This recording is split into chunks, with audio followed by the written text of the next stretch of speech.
Wind. It's an unlimited source of energy. But could we use it to meet the power requirements of the entire planet? We can try. A lifetime of trying began with a simple weekend trip to the seaside taken by a father and his 12-year-old son. Det var stormvejr den dag, vi skulle ud og se de store bølger. It was a stormy day, and we wanted to watch the big waves. When we reached the dunes, we really had to battle against the wind. You could just lean into the wind for support and almost fly along with it. I've never forgotten the sheer power of it. I had a feeling that it could surely be put to some kind of good use. His feeling was right. From that day forward, Henrik Stiesdal, who is now 61, devoted his entire career to wind energy as an engineer. He found a way of generating energy far out to sea. He developed rotor blades up to 80 meters long that were formed as a single piece. And he made climate-neutral energy available to everyone. But first things first. It all began on the family farm in Vilberg. They needed a solution. The farm's energy supply was growing increasingly expensive. Efter oliekrisen i 1973 var energi blev meget dyrt. After the 1973 oil crisis, electricity became very expensive. I was a student and felt there had to be a radical change. We needed a windmill that would provide enough power for the entire farm. So I started to build a small experimental one. After that, I built a wind turbine 3 meters in diameter, and we tested that. And finally, I built one 10 meters in diameter, and that supplied almost enough energy for the whole farm. This is the very first windmill I ever built. It's made of 2 boards glued together and cut into the shape of a propeller, and a 1 centimeter water pipe. So you hold it in your hand like this, and you can really feel the energy of the wind.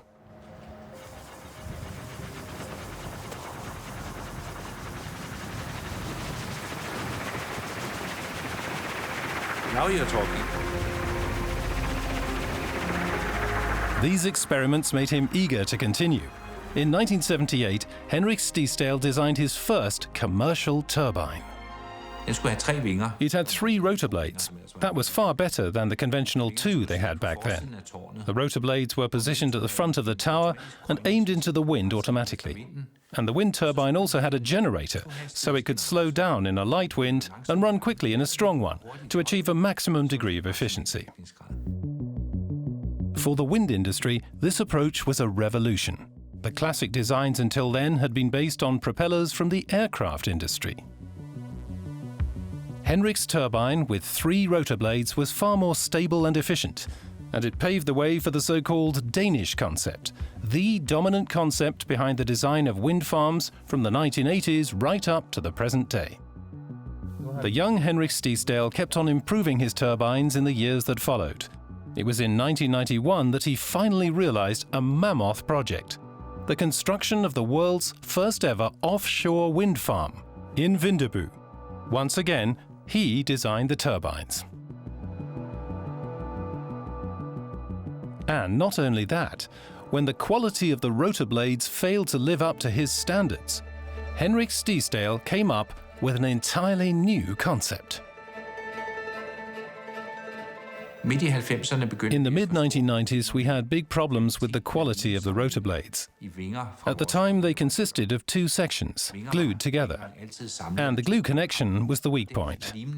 I concluded that the only radical solution was to dispense with the adhesive bond entirely, and to cast the rotor blades in a single piece instead. And here's what his solution looks like from the inside. It's called integral blade, a rotor blade made of fiberglass formed as a single section. Up to 75 meters long, the blades sweep an area equal to 2.5 football fields. A true feat of engineering. There are no limits to Stiesdal's ideas, onshore or offshore. Even after officially retiring, he developed the TetraSpar wind turbine platform, and it's changing the industry's entire way of thinking yet again. Konventionelle havvindmøller er begrænset til vand. Conventional marine wind turbines are limited to water depths of 40 to 50 meters. Offshore That's why it's so hard to build offshore wind farms in, say, California or Japan. steder, hvor der er, They need floating solutions there. skal man bruge flydende havvindmøller. Steesdale's idea is to manufacture the equipment on the coast and then to tow it by ship to its destination.